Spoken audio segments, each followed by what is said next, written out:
University, running mates there. And there's a very interesting tweet here from the current Deputy President William Ruto. And this is what he tweeted. He said, just seen news alert that there will be a debate of running mates. Is it true?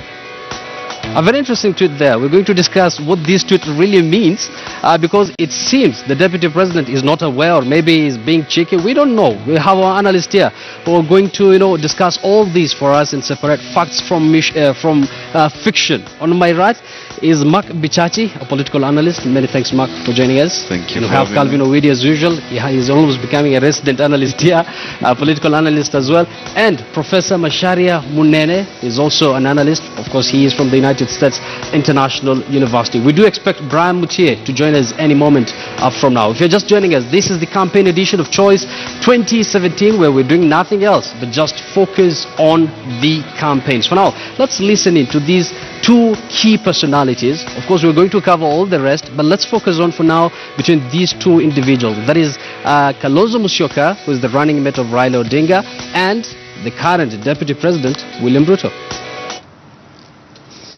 With a lot of respect, what are we supposed to make when a bench is appointed with the people who are family members of people who are in court and people who have unapologetically taken sides in the political debate?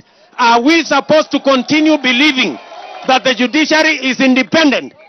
Because we may not be learned, but we are not fools. Tunaelewana ama tuelewani, my friends? IEBC must respect their constitutional duty to hold elections on 8th of August. We will not accept the kind of games we are seeing being played by the people who are not ready for elections on the 8th of August.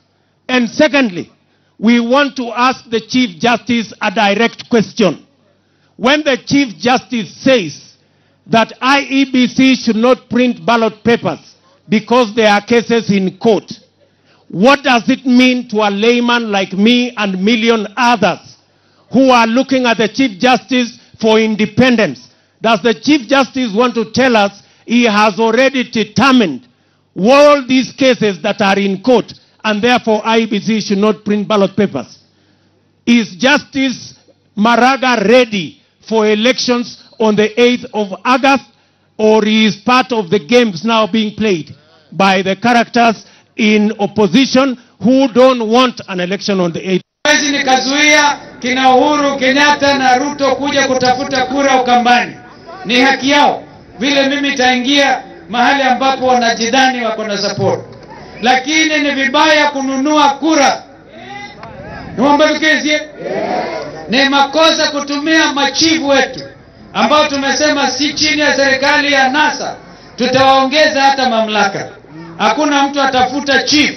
Kwanza tutawafanyia retraining, watakuwa wenyewe ndio wenye kutumikia wananchi sawa sawa. Machifu na maasisi nchi wanashikilia mahali pazuri. Lakini hao wanaita county commissioner ndio wanatumiwa kuja kuonga watu wetu.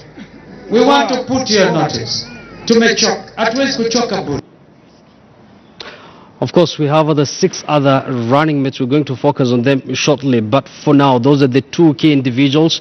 Kalonzo Musyoka, that is Raila Odinga's running mate on the NASA outfit, and the current Deputy President William Ruto, who of course has been described as an overly driven man. There are those who are saying that he is ambitious, and is just, of course, a heartbeat away from the presidency. Let me just start with you, Mark Vijay, and welcome to the show once again. Thank you so much. The contest between Ruto and Kalonzo, it will be very interesting tomorrow. Now, that would be very interesting because their styles of communications are quite different. As you said, William Ruto is more aggressive, he is more present, he's got a lot more push to what he says. Then Kalonzo is very diplomatic, very fluent in his language and things like that. Now, as to who will carry the day, it's a question of who will carry the most punchlines in terms of being able to show the weaknesses of the other while accentuating their own strengths. That is what will be key to watch.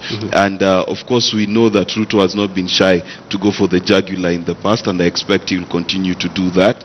And then, of course, Kalonzo has a wide history in politics and he knows quite a lot, so we expect his experience to come to bear as well. Owidi, as far as the punchlines is concerned, Kalonzo has been described as a soft-spoken man. He doesn't talk a lot. So who do you think will carry the day, Paz? I think what we are going to have tomorrow is content versus eloquence. Not individuals. Or the eloquence will come in at the individual level. So Ruto will come there with a lot to say, but Kalonzo will come there with a lot of beautiful content. Kalonzo has content. Ruto is eloquent. So that's the battle we are going to have tomorrow. However, at the end of the day, the winner will depend on who you ask. Kenyans have learned to only believe one of their own. They only believe their parties. They only believe their candidates. The rest are rhetoric to them. In any case, in Kenyan politics, you can't distinguish between lies and truth. Some people speak lies with passion that you'd think that is the greatest truth extracted from the first page of the Bible. Prof, content versus eloquence. Which will carry the day tomorrow for you? Well, both. We'll have only one. No, but both gentlemen are very eloquent. Both of them. Very eloquent. And both of them know their stuff. Let's not shortchange anybody. They know their stuff. And they know what they're up to. So it depends on the questions being asked and the ability to change and fit the question, but not to be caught off guard. Because some debaters have been caught off guard by a question they did not expect. So that agility and the eloquence, because both of them are. It is true that Ruto has a bigger voice. It can be heard far. Kalonzo kind of tends to whisper. But Kalonzo has been there, he's older in politics and image. Although his impact has not been as big as Ruto's. Ruto's involvement in politics has been relatively short comparatively, but his punch has been bigger. Something that Kalonzo is not able to reach as much as he would like. Remember, Kalonzo has this image problem. The watermelon thing. he has to, he has to overcome that. In the debate, and people be watching to see whether he's a different Kalonzo or he's the watermelon fellow. To pick from the professor's point, it's very critical that Kalonzo, the challenge for him is, will he come out being authoritative? The problem with Kalonzo and what he's carried throughout that time is that people have felt like he does not have the strength and the gusto to go the full Monty. He seems to always stop shy. He always seems to be trailing two different opinions. So if he can manage to come out and say, this is what I strongly believe in, and be able to project that strength, it would come out to his benefit. However, he has a history of being a diplomat. He's done diplomacy for so long, and diplomacy is the ability to sit on the fence on quite a lot of issues. So that's a quick key question. I'm sure we will want to react to that. Yusuf, there is the Prof has come up with a statement here that Kalonzo has an image problem. I think when we talk of image, I think Ruto has a worse image problem. Kalonzo has been accused of being a watermelon. That I agree. But Ruto has been accused of worse. Actually, the language they use in the streets, the nickname they use in the streets is Sarap Mashamba. So I think image issues, I think Ruto has worse. But when also you say Kalonzo may lack the punch, Kalonzo talks statements that drip into you slowly. Maybe sometimes you begin to decipher them when you are sleeping or when you are going home. Because it's not a guy who is rough. He's careful. He's accurate with his words. And more so, he weighs his words before he speaks them. Mark, if it's about image issues, Owidi has clearly said, that as much as Kalonzo is known to have that watermelon kind of figure, then Deputy President Ruto also has his own kind of, character. If especially when it comes to the issue of corruption in this country, I think our politicians should stop having a contest, because it's like saying, and no offense to the two people I'm about to mention, it's like telling me between Vera and Huda who's more of a socialite. It's a competition of likes. You understand? It's not a competition of fact. But we'll explain to the prof later. I'll explain. So basically, the truth of the matter is the political class in Kenya, especially in this particular election, to everyone lives in a glass house. So to say that this particular person in corruption is worse than another, then we would have to disqualify mostly all of them. And my thing is, if we are cutting, let's cut equally on both sides. And that makes up the whole political class. Yes. Deputy President has been referred time and again as a bully when it comes to interviews, especially on one-on-one interviews when he has with various news personality. People are wondering who is going to save Kalonzo from this bully. No, I think there's something that he does. William Ruto carries his vice president, his deputy presidents into the newsrooms. He carries them into the interview rooms. He carries them into studio. I think it is time he learned to leave them out. I have watched President Uhuru Kenyatta and Raila Odinga. When they walk into an interview, they leave their power outside, and you see they are timid, and they take the host as the superior in that room. Ruto doesn't do that. In fact, at one point you think he was going to hold the hand of the of the host that leave, I need to speak. I am still speaking, keep quiet. So I think that is something he has to shed off.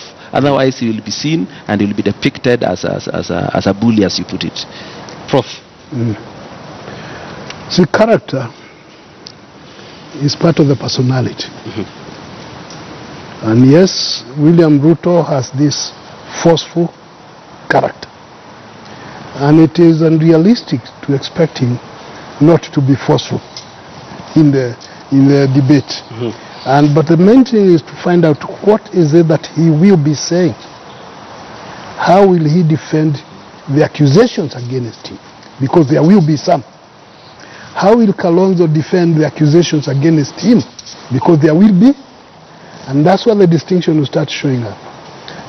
Remember in the last debate in 2013, when some people tried to fix Uhuru Kenyatta, and he managed to defend himself very well, isn't it?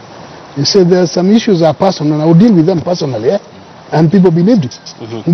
So I think I'll be watching to see how they respond. Each of them responds to the questions difficult questions raised. Of course, the panelists are going to actually they're preparing for those questions. I do hope we have that tweet from the Deputy President. We're going to have that tweet shortly on our screen.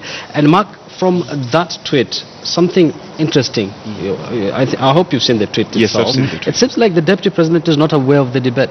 This is one of his, means of trying to deflect attention. I think the tweet itself admits that he has had wind of the debate. So he's aware. Because if you say I hear there's something, then you've definitely heard. But I think he's in his usual fashion. He is being nonchalant about it. He's being brazen about it. It's part of his personality to come out in humor and satire. He likes to do that. And that actually, I think, sets the stage. Because, number one, now we are all here seated wondering whether he's showing up or not. And that creates that excitement because people will be watching anxiety, which is political mileage for him. Third, if he does show up, then the question is, how will he take it? Is he showing up because he's taking it seriously? Or is it something that he's going to play around with? And given his personality and his vastness of speech and ability to use metaphor and things like that, then it's an interesting thing to watch. My bet, however, is I think he'll show up. I think he'll show up for the simple reason there's 8% undecided voters. I think that's what he'll want to bite into that. Yeah, he'll want to bite into that. The fact that he tweeted is aware of the debate. Yeah, you've seen that tweet. I'm sure Kalonzo's team, they've been having sleepless nights, preparing for the debate, of course. And when you see such tweets, what does it mean? No, I think DP is preparing the country that whatever he will say tomorrow that is the reason for him not going, it is because he was not informed in advance, he was not involved in the whole arrangement. Yes. Because even the official reason initially given by Jubilee for the president not going to appear in the presidential debate was that he was not informed. He was seeing it in the papers. That is what the Secretary General said.